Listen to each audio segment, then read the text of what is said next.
नमस्कार, जय हिंद, वंदे मातरम। स्वागत है सभी का हमारे YouTube channel new target coaching centre में। दोस्तों, आज हम बात करने वाले हैं परिवहन की, यानी कि ट्रांसपोर्टेशन की। तो ट्रांसपोर्टेशन की अगर हम बात करें दोस्तों, तो ट्रांसपोर्टेशन कुल तीन माध्यम से होता है: थल मार्ग के माध्यम से, जल मार्ग के माध्यम से और वायु मार्ग के माध्यम से। तो दोस्तों, हम स्पेशली डिस्कस करने वाले हैं किसके? थल मार्ग के माध्यम से जो परिवहन होता है उसके बारे में। अगर हम थल मार्ग के परिवहन के बारे में बात करें तो उसमें भी दो तरीके से परिवहन होता है। कौन कौन सा? एक तो सड़क परिवहन, दूसरा रेल मार्ग द्वारा। ठीक है, तो स्पेशली हम इसमें डिस्कस करने वाले हैं सड़क परिवहन के बारे में। सड़क परिवहन क्या है? जिसके माध्यम से हम इंडिया में कहीं भी आ जा सकते हैं। ठीक है, भारत के किसी भी कोने में जाना आना जिससे बहुत ही आसान है। तो देखते हैं दोस्तों,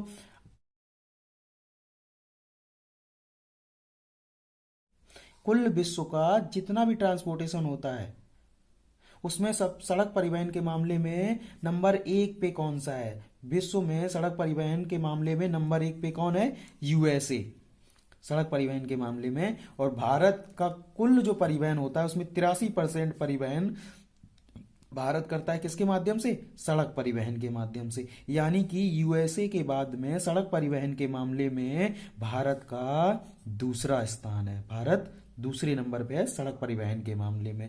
ठीक है, इसके बाद अगर हम बात करें तो दूसरे नंबर पे जो हमारे भारत का कुल परिवहन आता है वो किसके माध्यम से करता है? वो रेल परिवहन के माध्यम, यानी कि 9% जो परिवहन होता है, ट्रांसपोर्टेशन होता है, वो किसके माध्यम से होता है? रेल मार्ग के माध्यम से। ठीक है, 6% जो ट्रांसपोर्टेशन किया जाता है वो भारत में वायु के माध्यम से, यानी वायु मार्ग के माध्यम से किया जाता है। और कुल परिवहन का 2% राज जल जो परिवहन होता है, 2% ये किसके माध्यम से किया जाता है? जल परिवहन के माध्यम से।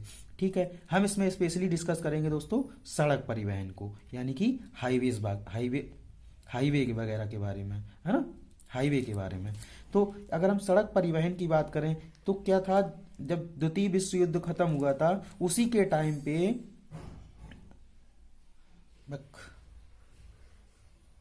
सड़क परिवहन, दोस्तों सड़क परिवहन के रख रखाव के लिए क्या किया था कि 1943 में एक संगठन गठित किया, एक योजना बनाई गई थी 1943 में, जिसका नाम था नागपुर योजना। नागपुर योजना क्या करती थी? सड़क परिवहन का रख रखाव करने का काम करती थी। जब इतना बड़ा परिवहन है, यानी कि कुल 83% सड़क परिवहन द्वारा होता है ट्रांसपोर्टेशन, तो नागपुर परियोजना आई थी जो उसको रख रखाव करने में दिक्कत होती, तो उसने क्या किया, जो ट्रांसपोर्टेशन का जो तरीका था, जो सड़क परिवहन था, उसको मुख्यतः 4 भागों में बांट दिया। कितने भागों में? 4 भागों में। जिसमें नंबर 1 पे नेशनल हाईवे।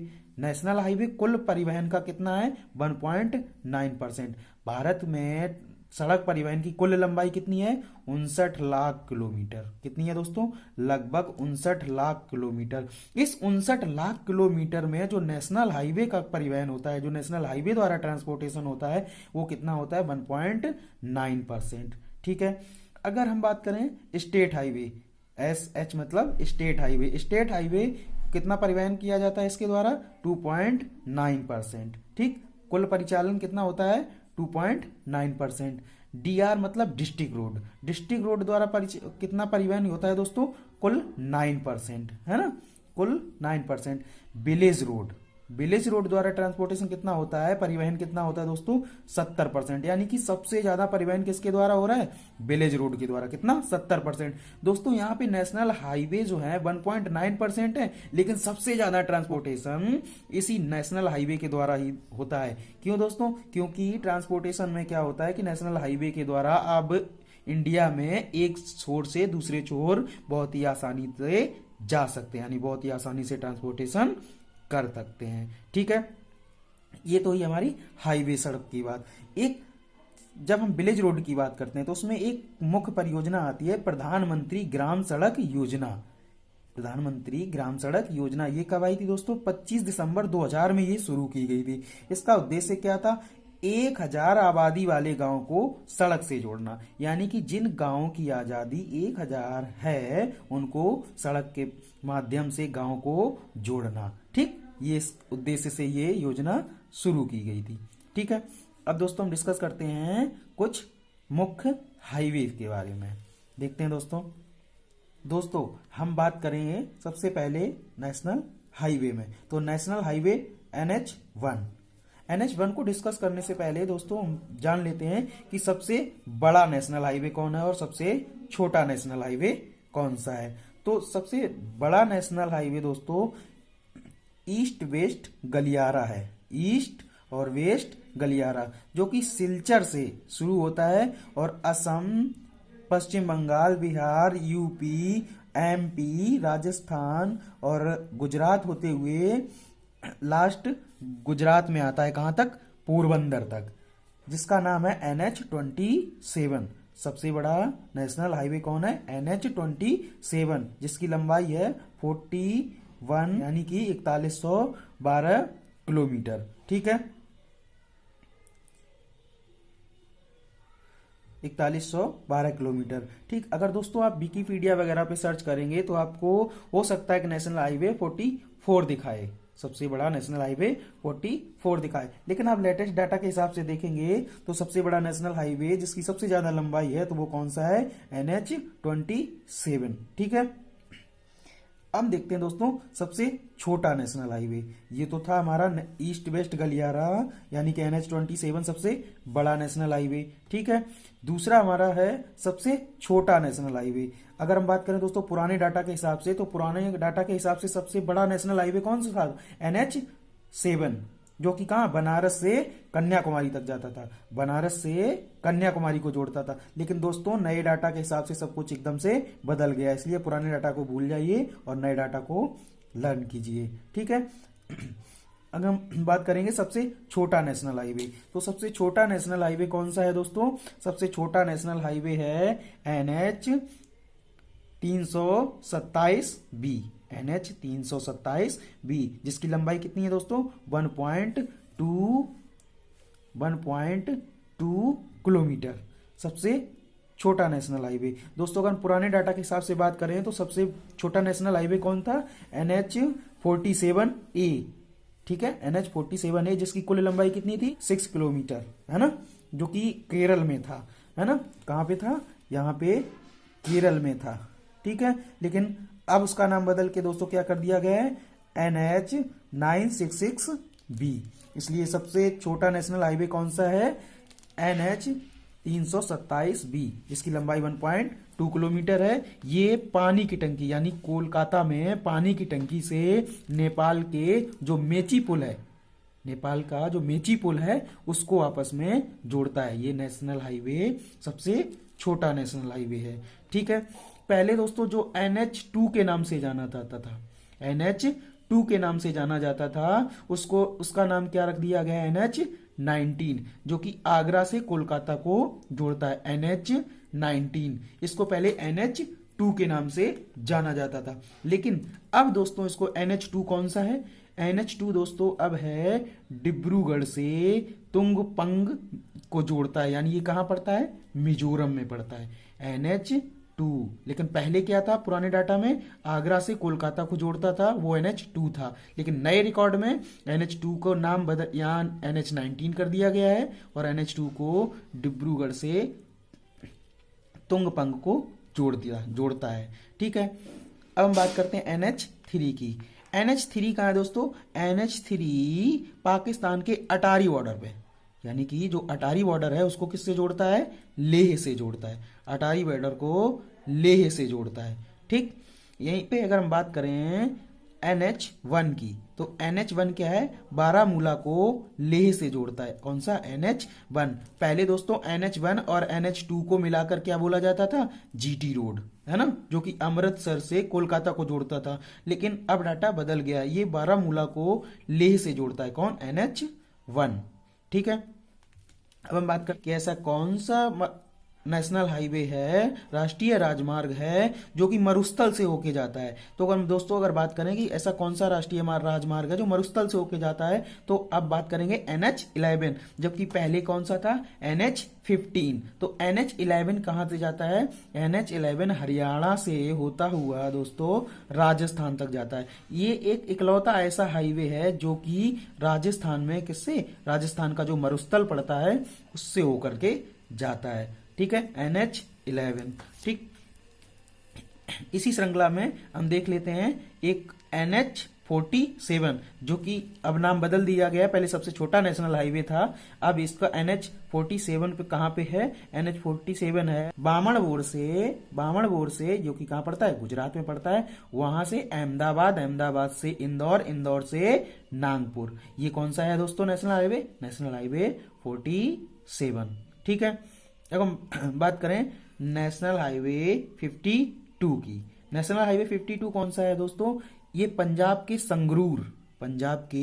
संगरूर से शुरू होता है, यहां से स्टार्ट होता है NH52, और यहां से हिसार, जयपुर, राजस्थान, कोटा, औरंगाबाद होते हुए ये दोस्तों कर्नाटक के अंकोला होते हुए कर्नाटक के कहाँ पे, अंकोला नामक जगह तक आता है। ये NH52 कहाँ से, संगरूर से कहाँ तक, अंकोला यानी कर्नाटक तक आता है।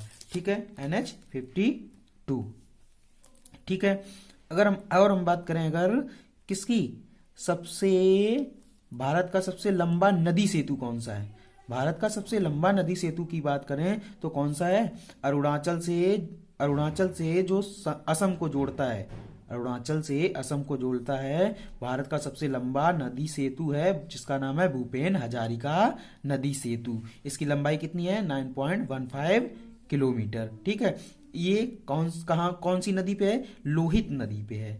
लोहित नदी कहाँ पे है दोस्तों, लोहित नदी ब्रह्मपुत्र की सहायक नदी है। ठीक है, इसको ढोला सादिया के नाम से भी जाना जाता है, किसको, यानी कि भूपेन हजारिका ब्रिज को। ठीक है, हम बात कर देते हैं दोस्तों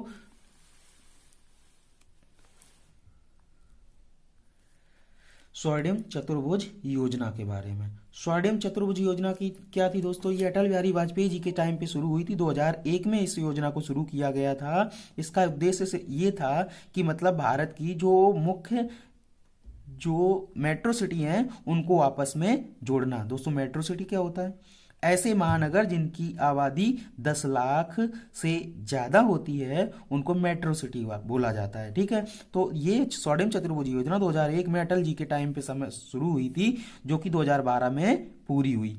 इस योजना के तहत जो नेशनल हाईवे की कुल लंबाई है वो कितनी है, 5846 किलोमीटर।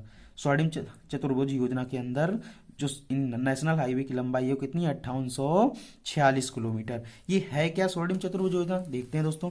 स्वर्णिम चतुर्भुज योजना के क्या अंतर्गत क्या था कि दिल्ली से लेकर मुंबई, मुंबई से चेन्नई, चेन्नई से कोलकाता, यानी कि 4 मेट्रो सिटी को आपस में जोड़ा गया था स्वर्णिम चतुर्भुज योजना के अंतर्गत। ठीक है, अब देखते हैं नेशनल हाईवे NH48, यानी कि नेशनल हाईवे 48, ये दिल्ली से मुंबई, मुंबई से चेन्नई तक आता है। जबकि पहले दोस्तों क्या था, ये दिल्ली से जो मुंबई को जोड़ता था तो नेशनल हाईवे कौन सा था, NH3 था, लेकिन अब कौन सा है, NH48। जो मुंबई से चेन्नई को जो पहले जोड़ता था वो कौन सा था, ये 3 था, तो ये NH4 था। लेकिन अब दिल्ली से लेके चेन्नई तक सिर्फ एक ही नेशनल हाईवे है, इसका नाम दिया गया NH48। NH48 कि कुल कितने राज्यों को जोड़ता है, देखिए दिल्ली से मुंबई, मुंबई से चेन्नई तक आता है, ये कुल 7 राज्यों से होकर निकलता है। कौन सा, नेशनल हाईवे 48, जिसकी लंबाई कितनी है, 2807 किलोमीटर। कौन कौन से राज्यों से होकर जाता है, दिल्ली, हरियाणा, राजस्थान, गुजरात, महाराष्ट्र, कर्नाटक, तमिलनाडु, कुल 7 राज्यों से होकर जाता है। कौन सा, नेशनल हाईवे 48। अब हम बात करें नेशनल हाईवे 16 की, जो कि क्या करता है, चेन्नई से कोलकाता को आपस में जोड़ता है। National highway 16। जबकि पहले कौन सा था दोस्तों ये नेशनल हाईवे, ये 3 था, ये 4 था और ये 5 था, यानी कोलकाता से चेन्नई को जोड़ता था नेशनल हाईवे 5। लेकिन अब कौन सा है नेशनल हाईवे 16 है, वो क्या करता है कि चेन्नई को कोलकाता से आपस में जोड़ता है। इसके अंतर्गत 4 राज्यों से होकर गुजरता है। कौन कौन से, तमिलनाडु में तो है ही चेन्नई, इसके बाद आंध्र प्रदेश, उड़ीसा और पश्चिम बंगाल, इन 4 स्टेट को नेशनल हाईवे 16 आपस में जोड़ता है। हम बात करें, हमने बात की थी सबसे बड़ा नेशनल हाईवे कौन सा था, ईस्ट वेस्ट जो गलियारा था। हम बात कर लेते हैं नॉर्थ और साउथ गलियारा की, यानी कि श्रीनगर से शुरू होके, कहां से, श्रीनगर से शुरू होके, ये श्रीनगर से शुरू होके और इधर हरियाणा होते हुए, हिमाचल प्रदेश, हरियाणा होते हुए और एमपी से ये कुल कहाँ तक आता है, कन्याकुमारी तक आता है नेशनल हाईवे। ये जो नेशनल हाईवे है NH-44, ये कहाँ से, श्रीनगर से शुरू होके और कहाँ तक जाता है, कन्याकुमारी तक जाता है ना। ये कुल 13 राज्यों से होकर गुजरता है। जहां पे दोस्तों ये क्वेश्चन बहुत पूछा जाता है, जहां पे यानी कि दोनों गलियारा आपस में काटते हैं, वो कहाँ पर काटते हैं, तो दोस्तों ये आपस में कहाँ पे काटते हैं, झांसी, मध्य प्रदेश की एक जगह है झांसी, सभी लोग जानते हैं, उसी जगह पे ईस्ट वेस्ट और नॉर्थ साउथ गलियारा आपस में एक दूसरे से मिलते हैं या एक दूसरे को काटते हैं। ठीक है दोस्तों, ये तो आपका नेशनल गलियारा दोनों। ठीक है, अगर हम बात करें नेशनल हाईवे 19 में, तो नेशनल, इसको पहले नाम दे रखा था, इसको NH-2 के नाम से जाना जाता था, लेकिन अब इसका नाम चेंज कर दिया गया नेशनल हाईवे 19, जो कि पश्चिम बंगाल, झारखंड, बिहार और यूपी से होकर जाता है। कहाँ कहाँ से, पश्चिम बंगाल, झारखंड, बिहार और यूपी से होकर। अगर सबसे लंबा राजमार्ग एक्सप्रेसवे की बात करें दोस्तों, तो सबसे लंबा एक्सप्रेसवे कौन सा है, आगरा लखनऊ एक्सप्रेसवे, जिसकी लंबाई कितनी है, 302 किलोमीटर। सबसे लंबा एक्सप्रेसवे कौन सा है, आगरा लखनऊ एक्सप्रेसवे, जिसकी लंबाई है 302 किलोमीटर। भारत का पहला 6 वे, ये भी जो आगरा लखनऊ एक्सप्रेसवे है वो कितना है, 6 वे है ना। तो ऐसे ही सबसे पहला भारत का 6 वे राजमार्ग एक्सप्रेसवे कौन सा था, भारत का पहला 6 वे एक्सप्रेसवे कौन था, मुंबई टू पुणे, मुंबई से पुणे को जो जोड़ता था, वो सबसे पहला 6 वे एक्सप्रेसवे था। अब हम बात करें सबसे चौड़ा एक्सप्रेसवे, सबसे चौड़ा एक्सप्रेसवे कौन सा था, सबसे चौड़ा एक्सप्रेसवे था दिल्ली से मेरठ। कितनी लाइन थी उसमें, 14, यानी 14 लाइन, 14 वे का था, दिल्ली से मेरठ को जो जोड़ता था, सबसे चौड़ा एक्सप्रेसवे। ठीक है, एक दो फैक्ट के बारे में और देख लेते हैं। सबसे लंबी सड़क सुरंग, सबसे लंबी सड़क सुरंग कौन सी है, श्यामा प्रसाद मुखर्जी, जिसको दोस्तों पहले चेनानी नासरी के नाम से जानते थे, लेकिन अब अगर क्वेश्चन आएगा, क्योंकि उसका नाम बदल दिया गया है, इसलिए अगर अब क्वेश्चन आएगा तो श्यामा प्रसाद मुखर्जी के नाम से आएगा। ठीक है दोस्तों, जिसकी लंबाई कितनी है, 9.28 किलोमीटर। ठीक, जो कि कहाँ पे है, NH-44 में है। ठीक, जो कि नॉर्थ साउथ गलियारा है ना। हमने बात कर ली NH-4 के बारे में जान लेते हैं। NH-4 कहाँ पे है दोस्तों, पहले तो हमारा NH-4 था, वो किसको किसको जोड़ता था, मुंबई और चेन्नई को, लेकिन अब जो NH-4 है वो अंडमान निकोबार में है। अंडमान निकोबार में जो नेशनल हाईवे था उसका नाम था पहले NH-223, लेकिन अब उसका नाम बदल के NH-4 कर दिया गया है, जिसकी कुल लंबाई कितनी है, 230 किलोमीटर। ठीक है, अब ये कहाँ पे है, अंडमान निकोबार में। ठीक है दोस्तों, एक पश्चिमी सिरे पे नेशनल हाईवे कौन सा जाता है, 52। बोला जाए अगर कि पश्चिमी घाट से किनारे किनारे होता हुआ जो कन्याकुमारी तक जाता है वो कौन सा हाईवे है, तो दोस्तों कौन सा जाता है, नेशनल हाईवे 52, नेशनल हाईवे 52, जो कि मुंबई से स्टार्ट होके और कहां तक जाता है, मुंबई से कन्याकुमारी तक जाता है, जो कि मुंबई से गोवा, गोवा से कर्नाटक, कर्नाटक से केरल, केरल से कन्याकुमारी तक जाता है। ठीक है दोस्तों, ये थी कुछ नेशनल हाईवे से संबंधित महत्वपूर्ण जानकारी। ठीक है दोस्तों, जो कि लेटेस्ट डाटा के हिसाब से और अक्सर एग्जाम में पूछी जाती है, तो इसलिए आपको ये बताना जरूरी था। अगर हम बात करें नेशनल हाईवे NH-7 की, सबसे लंबा राष्ट्रीय राजमार्ग था, लेकिन अब क्या है, NH-7 उत्तराखंड को कहाँ, फजीलिका से जोड़ता है, उत्तराखंड को फजिलिका से जोड़ता है। कौन सा? NH7। ठीक है, ये कहाँ कहाँ से होके जाता है, इसके थ्रू कौन कौन से जगहों पे जाया जा सकता है? बद्रीनाथ, देवप्रयाग, रुद्रप्रयाग, देहरादून और ऋषिकेश, है ना। इसके माध्यम से इन जगहों पे जाया जा सकता है, किसके? NH7 के माध्यम से। तो ये थी दोस्तों कुछ महत्वपूर्ण जानकारी जो कि भारत के राष्ट्रीय राजमार्ग से संबंधित थी, जो कि आने वाली और ना सिर्फ जो प्रतियोगी परीक्षाएं हुई हैं उनमें भी इस नेशनल हाईवे से संबंधित बहुत सारे क्वेश्चन पूछे गए हैं। और खासकर डाटा जब चेंज हो गया है तो इससे क्वेश्चन पूछे जाने की संभावना और भी बढ़ जाती है। आशा करता हूं दोस्तों जानकारी पसंद आई होगी। अगर वीडियो पसंद आया है तो लाइक, शेयर और सब्सक्राइब करना ना भूलें। अगले वीडियो में फिर मिलेंगे, तब तक के लिए नमस्कार, जय हिंद, वंदे मातरम।